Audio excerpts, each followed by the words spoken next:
এক নজরে আজকের খবরের প্রধান শিরোনাম।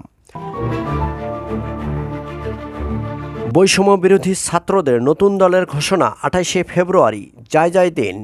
প্রধান উপদেষ্টার সঙ্গে জামাতে আমিরের বৈঠক, ইত্তেফাক।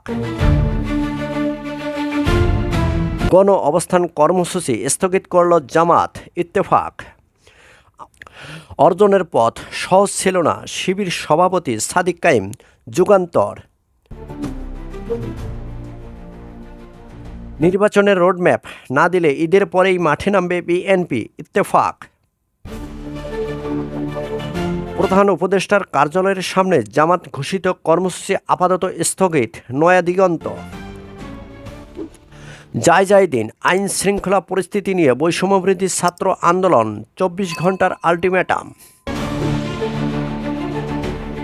বিবিসি বাংলা, শুক্রবার আত্মপ্রকাশ করবে ছাত্রদের নতুন দল, প্রধান উপদেষ্টার সাথে জামাতে আমিরের সাক্ষাৎ, অবস্থান কর্মসূচি স্থগিত।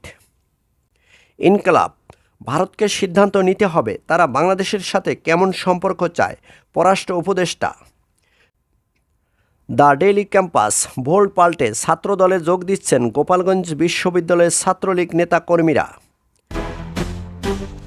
Daily stars, July activities to launch party on February 28, Sarjis Alam. আমাদের সময় চ্যাম্পিয়ন ট্রফি থেকে বিদায় নিল বাংলাদেশ।